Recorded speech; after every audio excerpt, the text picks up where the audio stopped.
All right, y'all, so there's going to be a few settings that you're going to need when you are starting Assassin's Creed Shadows, and it is a few different ones for the, the gamers, the hype beasts, etc., etc. First off, when you go into new game, you might want to try guided exploration mode just because it might be hard for you to look everywhere, to investigate without an eagle. So if you would turn this on, you would have to use your network and investigate clues to find your objectives and progress into your adventure. And you might keep this off if you want to do it yourself. You want to be a hardcore gamer and you want to just lock in and say, I did that. And this is the intended way to experience Assassin's Creed. You see, it says that right there. Canon mode. This is the default experience, allowing you to influence Naoei's and Yasuke's decisions during cutscenes. And you will have different options where you get to choose between different dialogue settings that might either affect a certain character or it might affect your path. I have mine off. Immersive game mode. Activating this option automatically sets and locks the voiceover language to Japanese, and it blends Japanese and Portuguese dialogue. Then you have different difficulties as well. You have the story. This mode is for players who want to focus on a narrative experience. Enemies are not difficult to overcome. Naoei is harder to detect. She is more resistant to damage and she is deadly in combat. Yasuke is very powerful and can easily overcome large encounters. Players might need to keep gear at appropriate level, whatever. Forgiven. This mode is for players who desire a more forgiving experience. Now we can easily infiltrate areas, take down unaware enemies, but she can also fight small groups.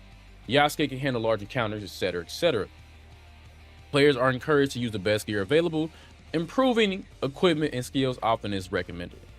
I'm on normal. This mode is intended experience crafted around the dual protagonist. Naoei should favor staying hidden and use her many skills to take down enemies stealthily. Yasuke can face any encounter as long as he confronts enemies at his current level. This is what I'm playing as. This is what I use. I think this honestly is the best way to do it. So you are truly experiencing Assassin's Creed Shadow the way you're supposed to experience it.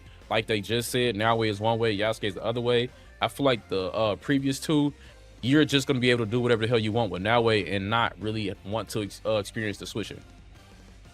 Now, expert, crazy. This is for y'all. This is not for me. This is for y'all. This mode is intended for players looking for a difficult challenge. Naoei needs to be careful while approaching enemies due to their wider fields of view. Enemies are stronger and more deadly against Yasuke, so players need to master the combat system.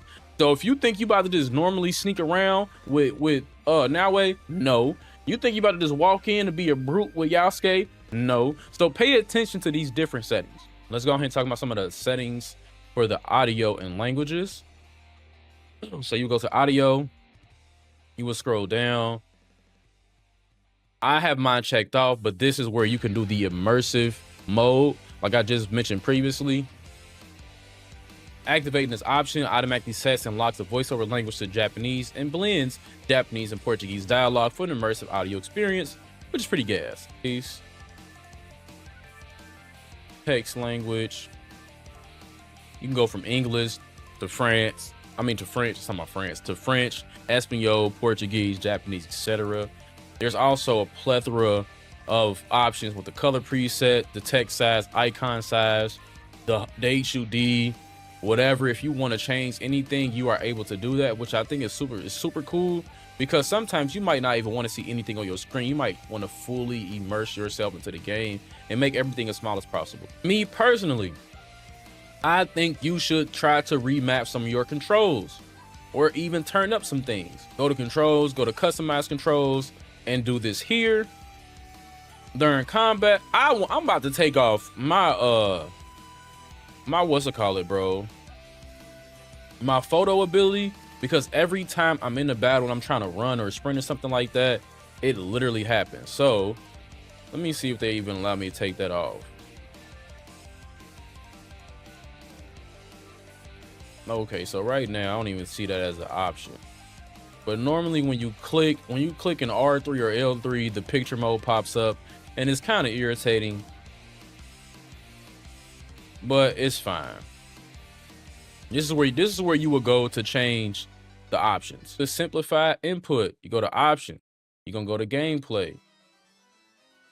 You're going right here, it's gonna turn to melee attack mode. You get to choose how melee attacks are executed. Default, a single button press triggers a single attack. Combo, a single button press triggers a melee combo attack. Or you have combo plus posture. A posture attack can be triggered with a single button press during a combo attack. Press again to execute the posture attack. I have mine on default, so I can fully do my own combos and figure everything out myself. Also, aim assist in the game. Yes, you might need aim assist in the game when your ass trying to throw a kunai or shoot a bow and you just suck, you just miss. So you can change it from light to moderate to full, or you can turn it off completely. Now we're going to go to the options again, but for my content creators, these two settings you might need to turn off: dismemberment and blood FX. Dismemberment, if you have this on, YouTube, TikTok might hate you. I'm not gonna lie to you, especially with Yasuke and the shit that he does is insane. Also, the blood effects, all that splattering, all that bloodiness, it might get you cooked, especially whether it's TikTok or whether it's YouTube. I'm pretty sure Twitch is pretty lenient on that type of stuff. But these two options are sensitive content and is under gameplay. You also have the camera shake that you can turn on and off for during settings and during certain situations. It's okay. It's not really huge. When it comes to the video game settings, let me turn it off. When it comes to the video settings and what you think you want to look like, chromatic aberration, I have it on for certain situations and certain gameplay aspects, which is pretty cool, but most times I have it off. You can also turn out the motion blur. I've never used motion blur in the game. I feel like it just breaks my capture card and messes my frame rate, so I always turn it off. And some settings won't be shown because I already started the game. So if you start from a new game aspect, then that will be available for you. All the settings that you might need to check out when it comes to Assassin's Creed Shadows.